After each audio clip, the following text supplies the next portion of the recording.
EDC. 2 Rucksäcke, 2 unterschiedliche Typen und meine. Kuni und Heiko haben ihre Rucksäcke gepackt. Keiner von beiden weiß, was der andere mit hat. Könnt ihr es euch denken? Bleibt dran und seht, ob ihr richtig liegt.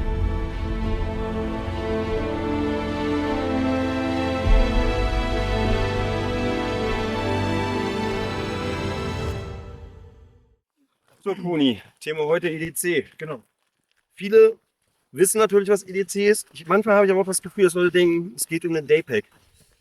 Ja, ich glaube, Everyday Carry steckt ja im Namen. Everyday Carry. Und auch bei mir ist es so, ich unterscheide das in First und Second Layer, also in 2 Schichten. Und der First Layer ist wirklich, das habe ich immer dabei. Also alles, was ich jetzt dabei habe, habe ich auch dabei, wenn ich in die Stadt gehe. Genau. Und der Second Layer, und das ist aber wirklich, sind Kleinigkeiten, die passe ich ganz leicht an das Environment, wo wir sind. Also wenn wir jetzt sagen, wir machen eine Tour unter Kumpels im Harz, einen Tag oder einen halben, werden wir gleich drauf eingehen, dann sind da 1, 2 Sachen anders als in der Stadt. Aber Genau. das Bei mir Kern EDC ist klar. Bei mir ist es zum Beispiel so, wenn ich weiß, ich mache eine Fahrradtour, dann habe ich immer den passenden Imbusschlüssel mit. Ich habe immer noch 2 Mausschlüssel mit, die brauche für alle meine Muttern oder sowas. Aber genau das ist es, dass wir eigentlich heute euch zeigen wollen, was wir eigentlich immer dabei hätten. Egal, ob wir jetzt einfach nur den Tag unterwegs sind, abends noch zum Sport gehen oder ob man sich mit Freunden trifft und noch abends noch grillt oder so oder einfach auch zur Arbeit fährt und einen längeren Tag hat. Oder eben, heute sind wir in den Harz gefahren, weil wir einfach Lust hatten, mal woanders was zu machen und den Harz mal genau zu gucken. Genau. Ich denke, das trifft es ja. Ja.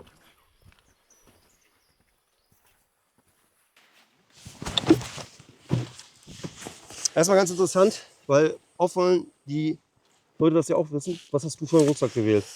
Das ist im Endeffekt wirklich ein Daypack von Heli Context. Den habe ich mir vor knapp 2 Jahren geholt für irgendein Projekt. Würde ich jetzt so eigentlich immer mitnehmen in der Größe, weil es perfekt passt für mich. Der ist jetzt Multicam, muss ich immer mit Multicam rumlaufen? Nein, aber ich möchte mir jetzt auch, da sind wir wieder beim Thema Nachhaltigkeit, nicht 5-mal denselben Rucksack mit derselben Größe holen, nur in einer anderen Farbe. Wenn es jetzt ein Business-Termin ist, dann habe ich vielleicht nochmal einen anderen, aber sonst nehme ich eigentlich immer den mit. Ja, und wie du gerade sagst, es ist eigentlich ein Daypack. Man findet ja eigentlich fast keinen Rucksack, der wirklich ein EDC-Rucksack ist. Also ich bin jetzt auf einen 12 Liter, also so wenig wie möglich eigentlich runtergegangen. Ja. Und muss ehrlich sagen, ich habe Hazard 4 mit. Warum?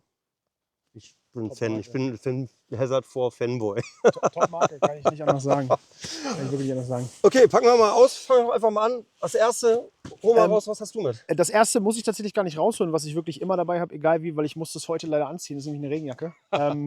Und da sind wir auch schon beim Thema beim Second Layer. Also je nachdem, ob ich im Sommer unterwegs bin oder im Winter, ist es halt eine dickere oder eine dünnere Regenjacke und die habe ich immer dabei. Also egal auf dem Weg zur Arbeit oder nicht, selbst im Sommer kommst du in Sommergewitter rein, ist eine Regenjacke einfach, finde ich persönlich, eine wichtige Sache. Habe ich jetzt nicht an. Ich habe jetzt einfach so eine mit GR 1000 beschichtete Jacke, dünn, weil die eigentlich für heute gereicht hat. Aber habe ich eigentlich auch mit. Ja. Ich allerdings habe tatsächlich eigentlich einen Poncho mit. Weil ich meistens es ganz cool finde, wenn ich meinen kleinen Rucksack mit unter dem Poncho habe. Ja. Weil ich habe eigentlich nie noch einen Schutz mit. Und ich bin jemand, wenn ich jetzt mit dem Fahrrad unterwegs bin, ich fahre lieber mit dem Poncho-Fahrrad, weil du den theoretisch auch noch über die Hände packen kannst und dann die nicht nass werden. Wobei ich auch sagen muss, ich bin eigentlich ein Schönwetter-Tourist. Also meistens brauche ich ihn nicht. Dann hol du gerne mal deinen zweiten Gegenstand raus. Ja gut, dann mache ich mal anders weiter. Aber wenn wir bei Bekleidung sind, wurde ich schon ein bisschen für ausgelacht. Was ich eigentlich immer mit habe, auch sogar im Sommer, die Dicke unterscheidet sich ein bisschen. Ich habe ein Wollshirt mit. Krass, habe ich nicht. Also tatsächlich wirklich in dem reinen Everyday Carry habe ich sowas nicht mit. Höchstens im Winter.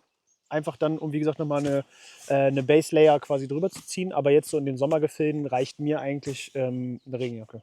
Was ich wirklich immer dabei habe, ich weiß auch nicht, ob wir dann bei dir schon ein Thema überspringen, aber ist eine Nussmischung.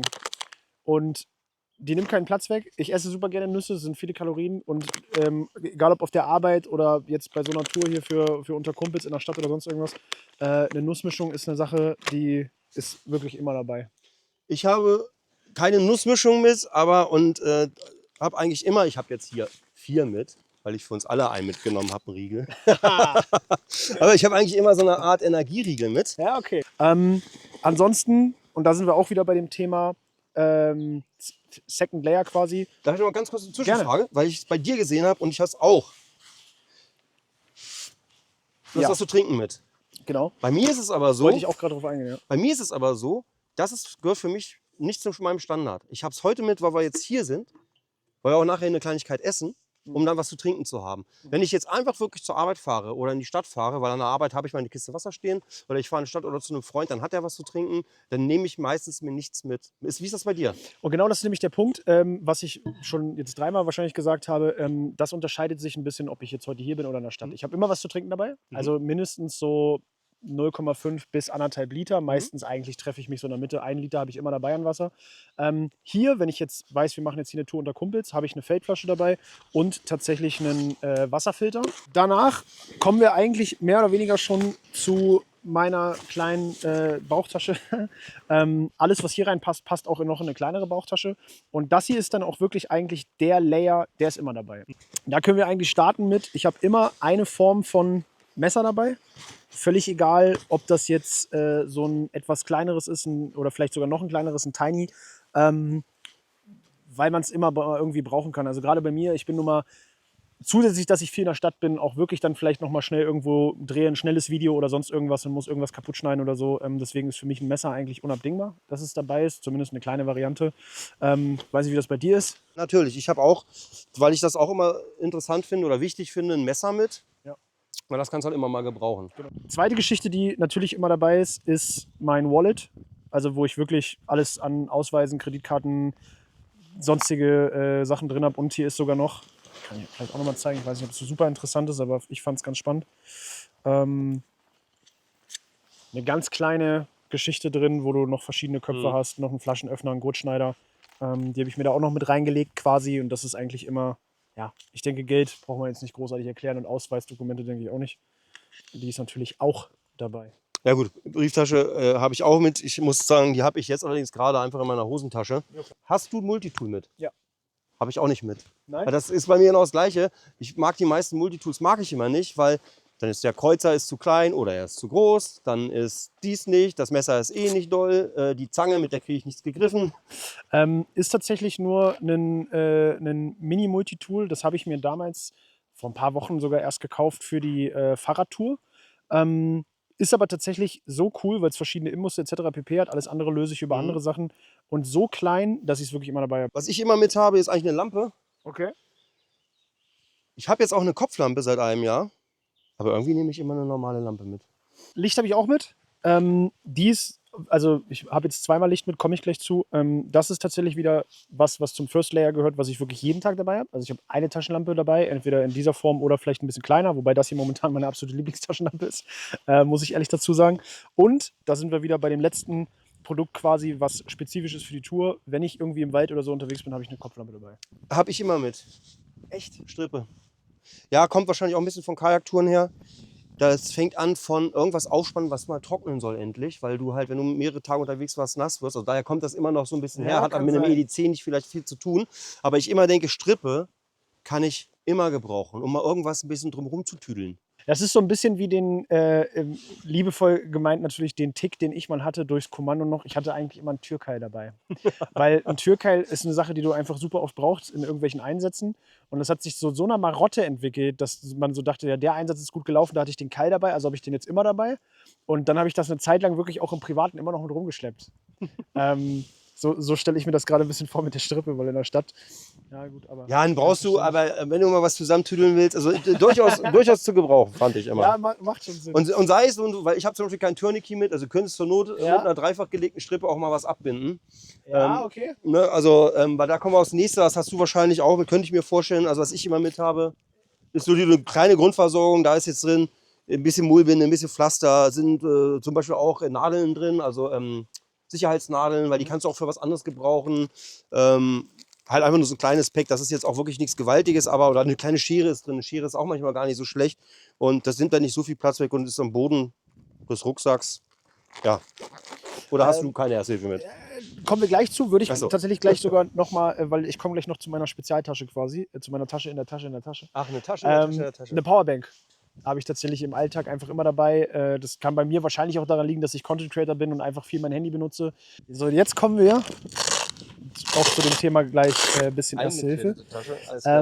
Das ist meine Tasche in der Tasche quasi. Die Tasche für alle, die jetzt, weil die Kommentare wahrscheinlich wieder voll sind, ist von Tasmanian Tiger. Das sind diese Mesh-Taschen, da gibt es 3 Stück von. Die anderen beiden habe ich noch nicht gefüllt und hier sind noch so ein paar kleine Special Gadgets drin. Hier ist in der Regel auch vielleicht noch die Powerbank mit drin, also die passt hier auch noch easy mit rein.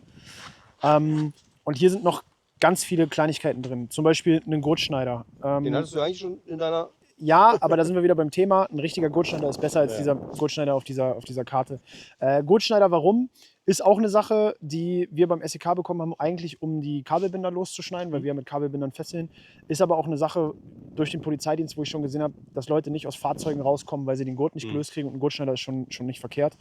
Ansonsten ist hier noch Kleinkram drin. Eine Rettungsdecke, da sind wir beim Thema Erste Hilfe, habe ich auf jeden Fall immer dabei, weil Wärme halt einfach key ist.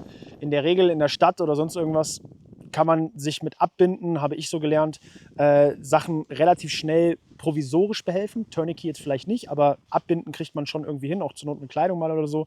Aber eine Rettungsdecke, Wärmeerhalt ist für mich, es gibt nichts Wichtigeres. Also selbst in der Wüste kühlen Leute aus.